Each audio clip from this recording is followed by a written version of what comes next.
Welcome to the January the 7th, 1992 taping of It Happened in Grand Prairie.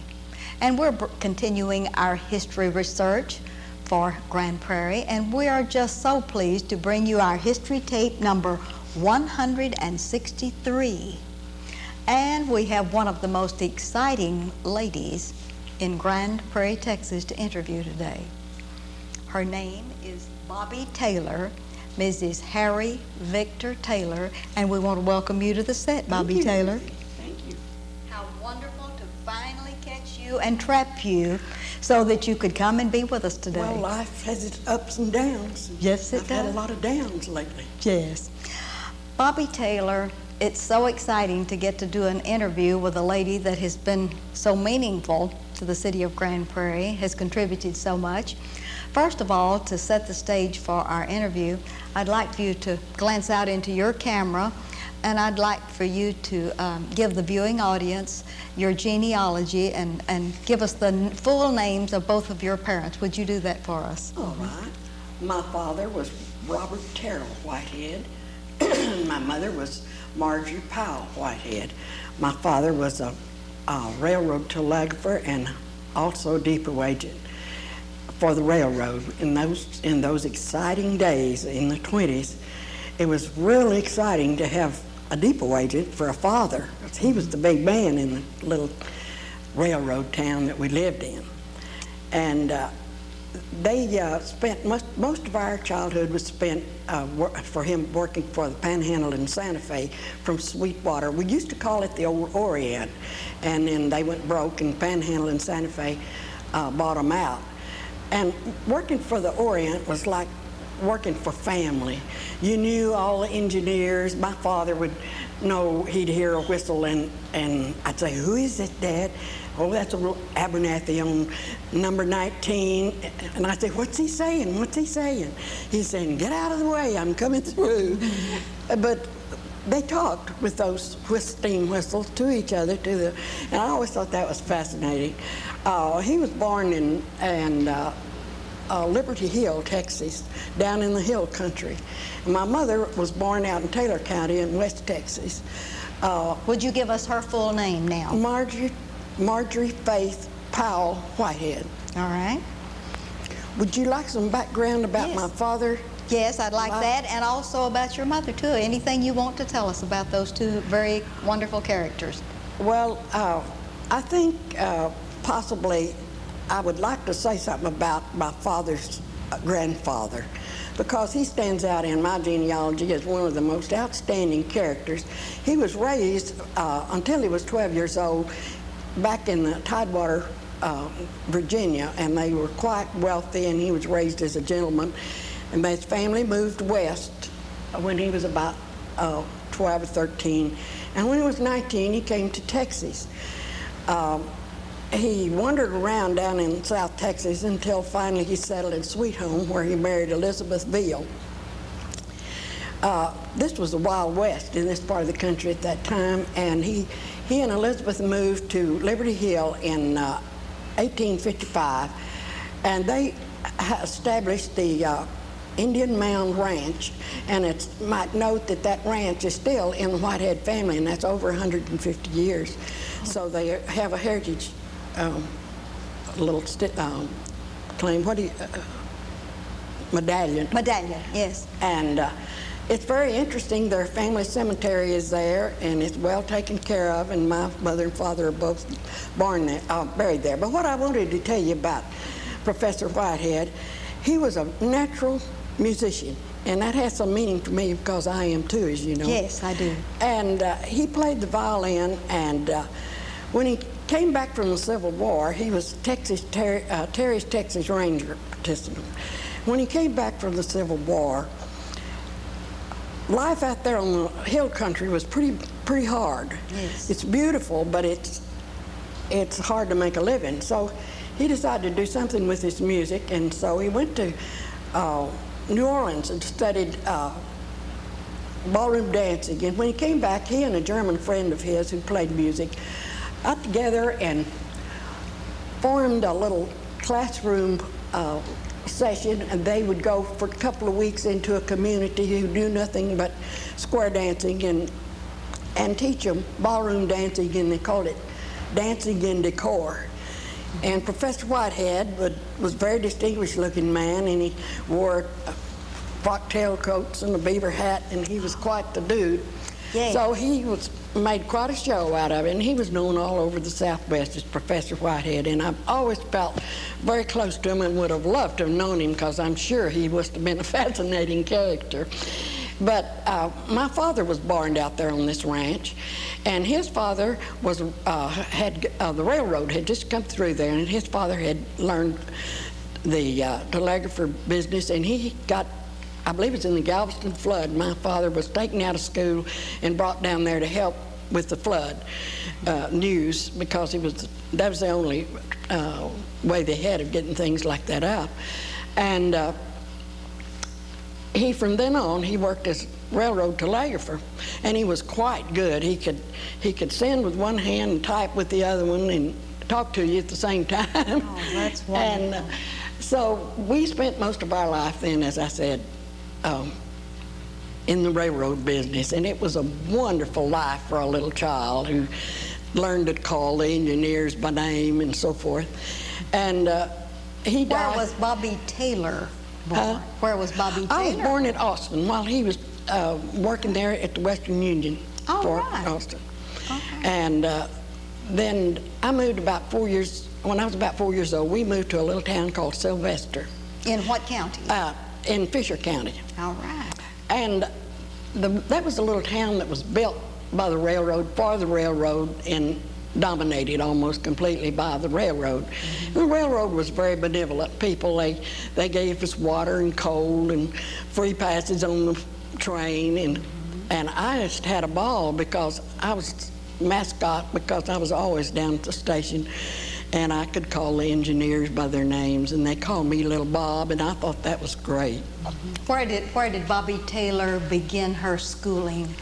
There in Sylvester. Uh-huh. All right. And but I had learned to read before I went to school, because I'd down there with my dad, and he just taught me to read and to count.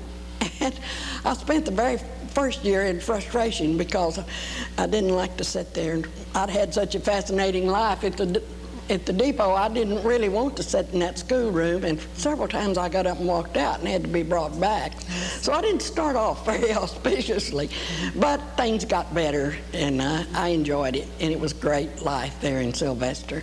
We moved from there about the time of the crash. We moved from there in '29, and although the people didn't realize it, they were burning up their farms. They were overworking it for cotton. Mm-hmm. And this was a little cotton town, and they were beginning to wear out, and the dust was beginning to blow, and it was, whether they realized it or not, the trains were beginning to lose their influence. The truck had come into being, and so they lost it when the crash came. The little railroad towns rather kind of dried up, because they were no longer the center of importance that they had been in the past. And of course, our life changed as we moved to El Dorado, Texas, and stayed there. And El Dorado is in what county? Slacker County. Slacker County. Okay, go ahead. It's the only city in Slacker County. Mm-hmm. And it was quite interesting, because it was still cowboy country down there, you know. Were you in school there? Yes. All right. And then I started my high school. School? I started my high school work there, and so then we moved on, and my father got ill, and we moved up to a little town of Odell near Vernon, right out of Vernon on the Santa Fe Railroad. So he could recover, and he didn't plan to spend the rest of his life there, but we kids all were getting to be high school age, and nobody wanted to move, you know. Mm-hmm. And we were glad we didn't, because we loved that part of the country up there, and we still call it home. And you graduated from what school? Odell. Odell? Yeah. All right. And Mr. A.E. Dawley, you may know Dean Dawley, yes, was our school superintendent, and my dad was the president of the school board, and I have both of their names on my high school diploma. Isn't I think that's kind of interesting. Yes. And there's lots of people here who are from Odell, and I find one or two every day, and it's just a joke. There's nothing there anymore but just a little store.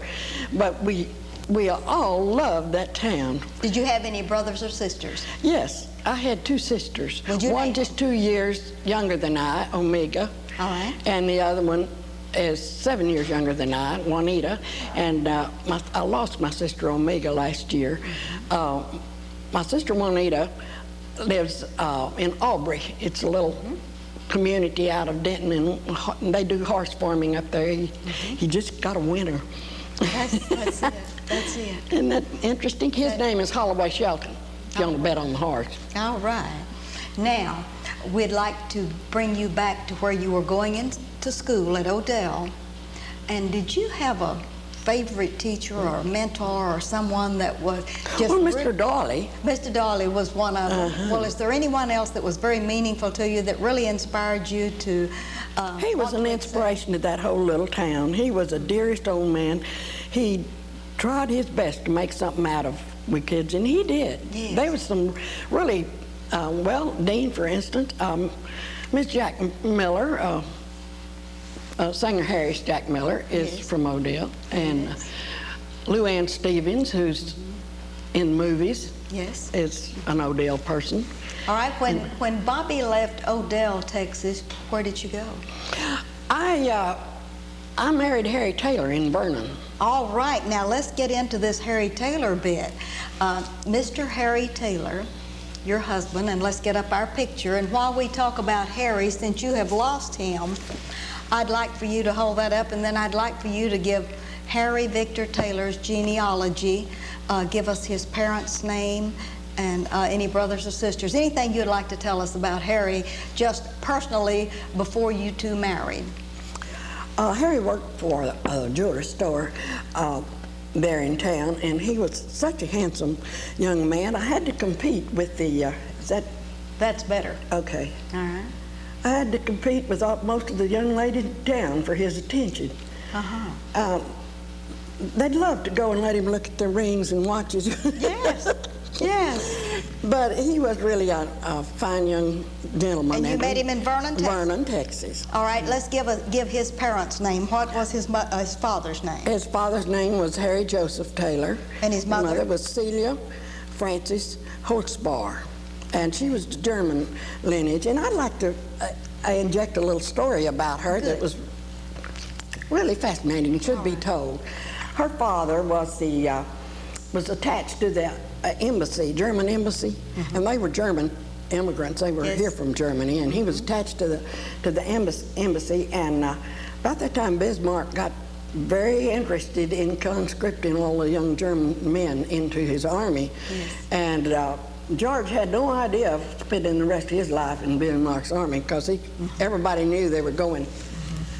Let's take this one, and you go ahead and tell about Bismarck. Okay, everybody knew that they were ready in this army for fighting. Yes. So he decided he'd rather take his chances out in the Wild West, and that's what he did. He moved his family, lock, stock, and barrel, his brother and his children and wife, and they headed out for Deadwood, South Dakota. And he had formed a contract with the government to furnish logs for the railroad that they were building in that area. So he really didn't know exactly how to get out there, but he just started west because he didn't have much time. So he started west, and he got out into the foothills of the mountains. And George was a very unusual man. He's about 6'4", and he had the brawn to go with it. And he was a big German man. You know, some of them are strong and resourceful and very bright. And getting ready to go out there, he had made a false bottom in his wagon and put all of his real necessary things in this wagon. And they got out in the foothills, and they were headed, they thought, the general direction. And they run across, or they didn't run across, I'm sure they were sought out by a band of Indians. And they demanded food. Well, George brought out his food box, which was full of old pancakes and bacon and whatever he had left from dinner, and just gave them everything, obviously everything he had. Well, that impressed these Indians, and so they drove on, and directly they came back. They like to scare them all to death. they brought them gifts of robes and moccasins and beadwork. And Harry's sister in Alaska still has some of these mementos that they had from this Indian, but they gave them a guide, which they'd never made it to Deadwood without, never made it through these hills. And so I guess that's what you'd call Providence. Yeah. That's Providence.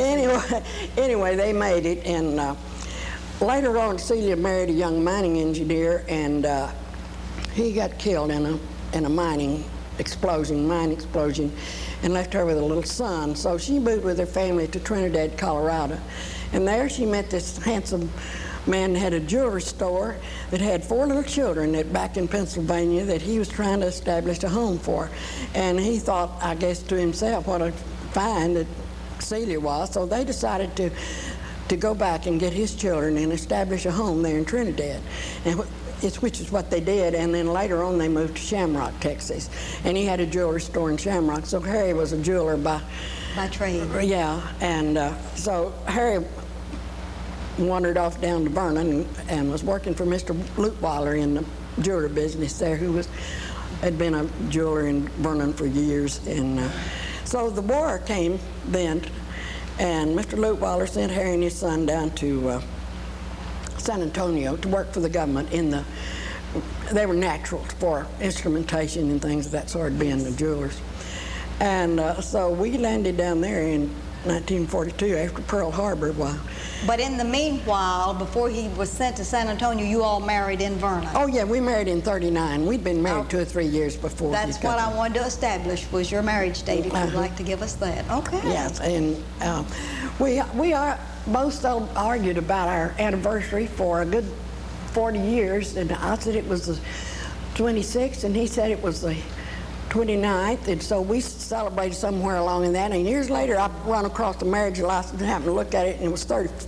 I believe it was. It was 24. 24th. Both of them missed it. We missed it entirely. All right, and so then on from San Antonio, tell us about the arrival of your one beautiful daughter. Well, Harry was gone for some time. They sent him to England, set up the station, he and about 100 other men, to England to set up a station for the 8th Air Force.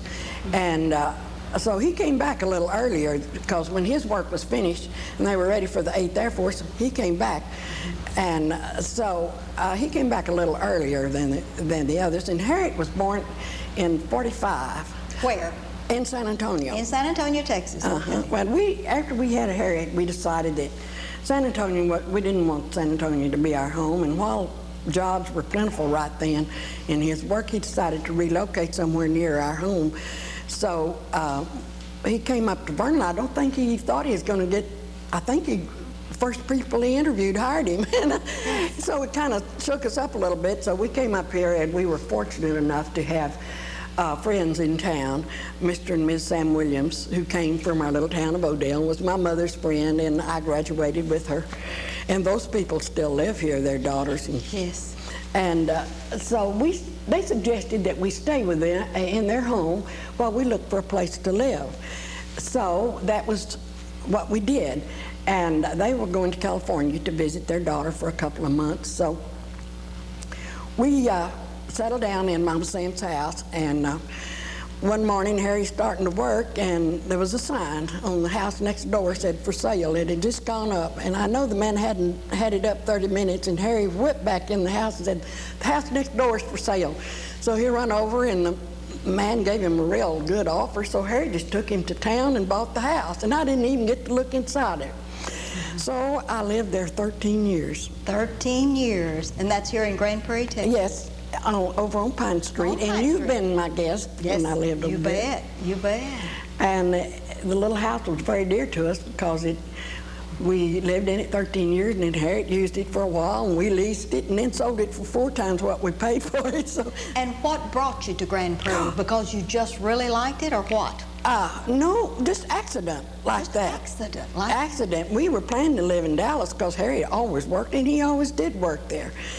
And it was just accidental, and oh, I bless the day I did, because it's been a happy, wonderful place for me to live in Grand Prairie. And when you find yourself alone like I am now, it's so great to know half the people in Grand Prairie and a fourth of them call you Bobby. All right, what did Mr. Harry Taylor do for a living the rest of his life? Well, he worked over there in the jewelry business, and he thought about coming out here and putting in a jewelry store. And then he talked to some people out at Braniff, and they needed instrumentation technicians out there, and so he moved out there, and we were so happy he did, because they were so good to him, and we had passes, and we went all over the world while he worked out there, and it was a wonderful experience. Did he retire from Brandon? He retired from Braniff. He worked out there 31 years and drove back and forth every day. Nobody ever thought of moving to Dallas. Grand Prairie was our home, and there it remains. Tell us a little bit about Harriet, your daughter. You've given us her name. Was she born? She was born in San Antonio, and you moved here before she was a year old. All right. Did she go to school in this area, and were you ever in the PTA? Ruthie, you know, when she got ready to go to school, we both had been pretty close home, and I think we both just joined everything we could. We both just went in every direction. And of course, you know, the PTA always recognizes innocence and eagerness. And before I knew it, I was in over my head. All right, was Harriet a gopher? Yeah, oh sure. And you were the president of the City Council PTA, right. and Travis, and all of these I think I've held PTA. every office in the PTA because we only have 7 minutes left, and I've got to get in here about Bobby Taylor and the wonderful contribution you made to the Grand Prairie Memorial Library. Tell us when you got into library work. Harriet graduated from college, and then she started they offered her a fellowship at TWU, and so she was pretty well taken care of there. And she was married, and I was on the library board, and I thought, they were trying to expand it, so I went to Austin with the librarian, and we studied about the expansion and everything. I got so interested. She suggested that maybe I might like to take over the duties of the new person that they'd have to have. And so there I found myself working for my beloved library, which I'd been on the board all these years. And that was, I believe, the happiest time I ever spent in my life is working in that library. Would you like to name drop the librarian and some of the other people that influenced your happiness there at the library during those years? Well, of course, Patty Lambright was the librarian, and she had the most faith in me. She volunteered me for the most outrageous things you've ever heard of. Of course, you know, I was young then, and I had to prove myself, so I did things I had no idea I could do. And I enjoyed it thoroughly. And we organized so many things, and you and I together organized a lot of organizations. And when I see them, sometimes they don't even realize that I did it. And it just pleases me to see them still operating. Yes, that's great. And one of the ones you remember that we organized was post-PTA. Yes, yes. And the Grand Prairie Historical Organization. Yes. And I tried to get you to be the president. You said, I don't have time. Said, if you'll just be president the first year, then I'll be it. Have you ever been that president? No. Taylor? That's what I tell everybody. You owe me one, Bobby Taylor.